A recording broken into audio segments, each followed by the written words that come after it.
Olá! Hoje a gente tem na mesa um documento único, mas que, nossa, conta uma das histórias mais inquietantes dos últimos tempos. É um texto que basicamente reconstrói os últimos dias de vida da Elisa Lam, uma estudante canadense de 21 anos que estava viajando sozinha pela Califórnia em 2013. E ela se hospedou num hotel bem infame no centro de Los Angeles. Então a nossa missão aqui é analisar como essa fonte constrói todo esse mistério, o que ela decide destacar e principalmente, sabe, as perguntas que ela deixa no ar. Isso é muito importante. A forma como a história é contada é tão crucial quanto os próprios fatos. O que faz esse caso ser o que ele é, como o próprio texto aponta, é que as poucas evidências que existem parecem funcionar como um labirinto de espelhos. Em vez de dar uma resposta, cada fato novo parece que só multiplica as dúvidas. E a nossa análise vai focar exatamente nisso, em como essa narrativa nos guia por um quebra-cabeça que parece que está com as peças principais faltando. Perfeito. Então, vamos começar pelo início, como a nossa fonte apresenta tudo. Elisa Lam chega em Los Angeles, faz o check-in no hotel, e aí o texto já solta uma informação que é quase uma trilha sonora de suspense. Ele não fala só o nome do hotel.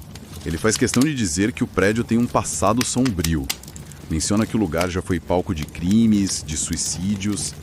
Peraí, isso não é um detalhe qualquer para se jogar logo no começo, né? De jeito nenhum. O documento usa o hotel quase como se ele fosse um personagem.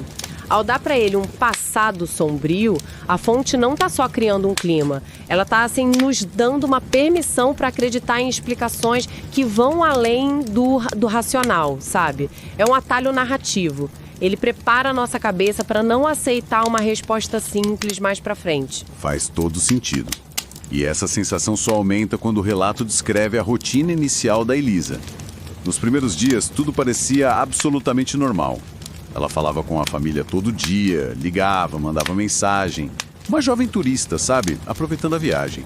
Mas, como o documento aponta com uma certa tensão, de repente, a comunicação corta. Silêncio total. Ela simplesmente para de responder. E o que é fascinante aí é o contraste que a fonte cria. De um lado, a normalidade de uma jovem numa viagem. Do outro, esse ambiente super carregado com essa história. A fonte não diz o hotel pode ser perigoso, mas ao mencionar esse histórico, ela planta uma semente de suspeita. Isso influencia totalmente como a gente interpreta o silêncio dela. Não é só uma filha que esqueceu de ligar. Vira o primeiro ato de um mistério. E esse primeiro ato escala de um jeito que, nossa, ninguém podia imaginar. É aqui que a história fica realmente perturbadora. Depois de alguns dias que a Elisa desapareceu, enquanto a polícia ainda investigava, o documento conta que outra coisa estava acontecendo no hotel. Os hóspedes começaram a reclamar da água. E não era uma reclamação qualquer. A fonte descreve de um jeito bem direto, sabe? A água saía escura das torneiras. Tinha um gosto meio adocicado, estranho, e um cheiro forte. É um detalhe visceral, quase cinematográfico, não é? Ele transforma um mistério que podia ser só abstrato, tipo uma pessoa sumiu, em uma experiência física, sensorial e nojenta para os hóspedes. A fonte sabe o poder que esse detalhe tem. Totalmente. E o que me chama a atenção é que as reclamações sobre a água vieram antes de encontrarem o corpo. Isso muda tudo, né? Transforma os hóspedes, sem eles saberem, em testemunhas de algo macabro. E aí, por causa dessas reclamações, a equipe do hotel finalmente vai investigar. Eles sobem para o telhado, onde ficam as caixas d'água, e é nesse momento que a narrativa entrega a virada mais chocante de todas. Abrem um dos reservatórios e encontram o corpo da Elisa Lam lá dentro. O impacto disso é imenso. E a fonte explora muito bem. Não é só encontrar a pessoa desaparecida. São as circunstâncias. São inacreditáveis. Isso levanta uma questão super importante que o texto sinaliza sobre a negligência do hotel. A menção às reclamações não é só para criar suspense. Aponta para uma falha sistêmica que vai muito além do desaparecimento em si. A água, que era uma queixa de serviço, se transforma numa peça-chave e grotesca da história toda. A descoberta do corpo, então, em vez de ser um ponto final, foi só uma vírgula que abriu uma frase ainda mais confusa. E isso nos leva direto para a evidência que transformou esse caso numa lenda da internet. Algo que o nosso documento descreve em muitos detalhes. O vídeo da câmera de segurança do elevador. Ah, o vídeo. Esse vídeo é o epicentro de todo o mistério. É a peça de evidência mais forte e, ao mesmo tempo, a mais ambígua de todas. Sem dúvida. O texto descreve o comportamento dela de um jeito que dá arrepios. Ela entra no elevador, aperta vários botões. A porta não fecha. Aí ela sai, olha para os dois lados do corredor, volta para dentro, se esconde no canto, perto do painel. Ela repete isso algumas vezes, olhando para fora de um jeito furtivo, como se estivesse se escondendo de alguém. Ou talvez brincando, né? É muito estranho. E os gestos dela são o ponto que mais gera debate. Sim. A fonte descreve que, em certo momento, do lado de fora do elevador, ela faz uns gestos muito estranhos com as mãos, quase como se estivesse conversando com alguém, gesticulando de forma errática. Mas não tem ninguém lá. E o mais bizarro de tudo, que a narrativa frisa bem, durante quase todo o tempo, as portas do elevador simplesmente não fecham, o que é muito incomum. O texto é claro, nada naquele comportamento parece normal. Se a gente conecta isso com o resto, o vídeo vira uma espécie de teste de Rorschach digital. A fonte descreve os fatos, mas o crucial é como cada pessoa projeta os próprios medos ali. Quem teme o sobrenatural vê uma entidade. Quem teme a violência vê um predador fora da câmera. O documento não afirma nada, mas ao descrever a cena desse jeito, ele nos convida a preencher as lacunas.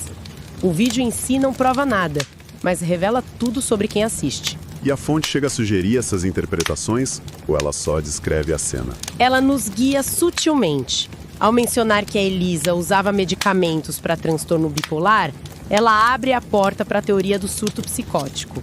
Ao descrever os movimentos de esconde-esconde, alimenta a teoria da perseguição. Mas ela nunca se compromete com nenhuma das duas. É uma técnica narrativa brilhante para manter o mistério vivo. A ausência de outra pessoa nas imagens torna qualquer teoria sobre perseguição pura especulação. E essa ambiguidade é o motor do caso. Ok, então. O que tudo isso significa? A gente tem um corpo encontrado num lugar inacreditável e um último vídeo que só confunde. É a partir daqui que o documento começa a listar o que eu chamo de as perguntas impossíveis. Os problemas de logística que desafiam qualquer explicação simples. As perguntas do como, né? Que são o verdadeiro nó da questão. Exatamente. E o texto organiza elas de forma muito eficaz. Primeiro, como ela chegou no telhado. A porta que dava acesso era trancada e, dizem, tinha um alarme. Os funcionários precisavam de chave para desativar. Então, como uma hóspede conseguiu passar por ali? Uma barreira física e eletrônica, supostamente. Certo. Segunda pergunta. Uma vez no telhado, como ela subiu na caixa d'água? O documento descreve os reservatórios como uns cilindros bem altos, mais de 3 metros, e o único jeito de chegar no topo era por uma escada na lateral, que não é exatamente fácil de escalar. E aí vem a terceira pergunta, que é mais complicada ainda. Como ela abriu a tampa do reservatório?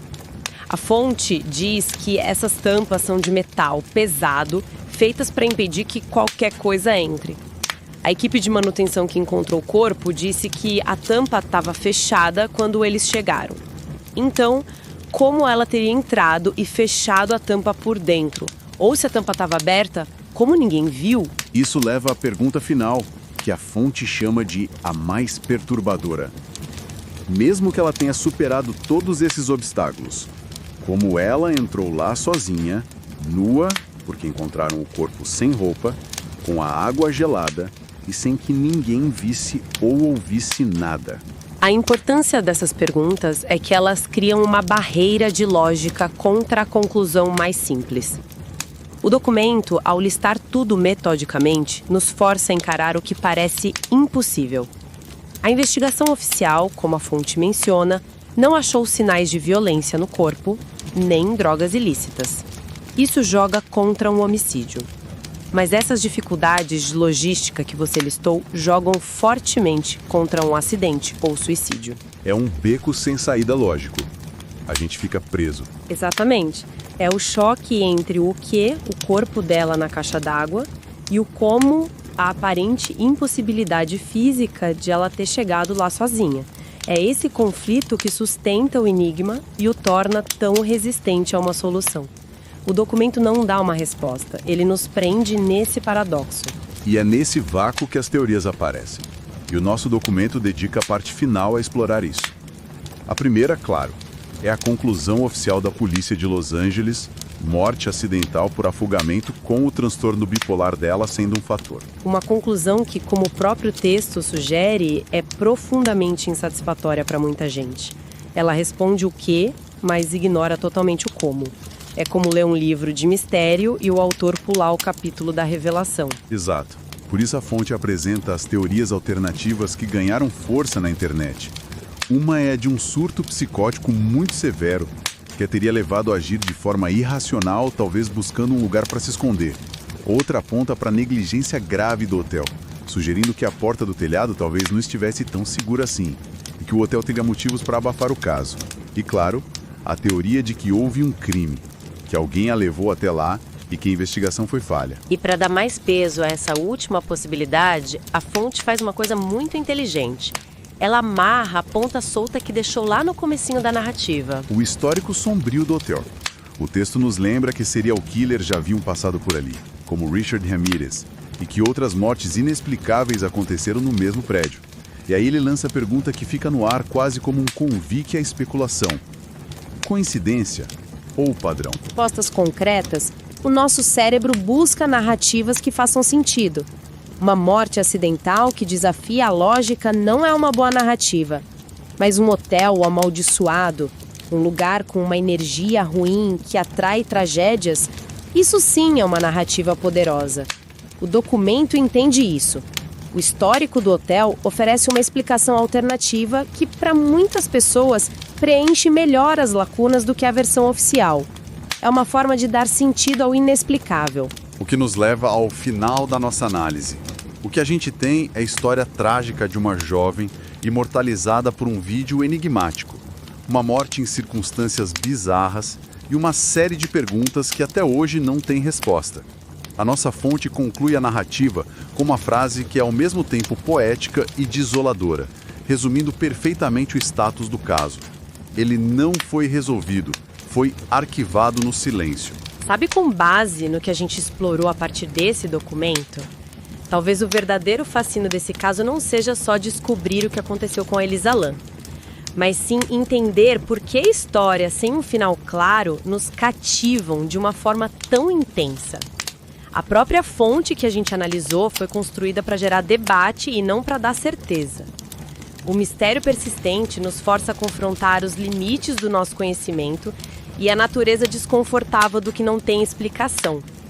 E a pergunta que fica, para além o caso, é: o que essa nossa busca incessante por respostas, por padrões, por narrativas coerentes em casos como este, diz sobre a nossa própria necessidade de encontrar ordem e sentido num mundo que muitas vezes é simplesmente caótico?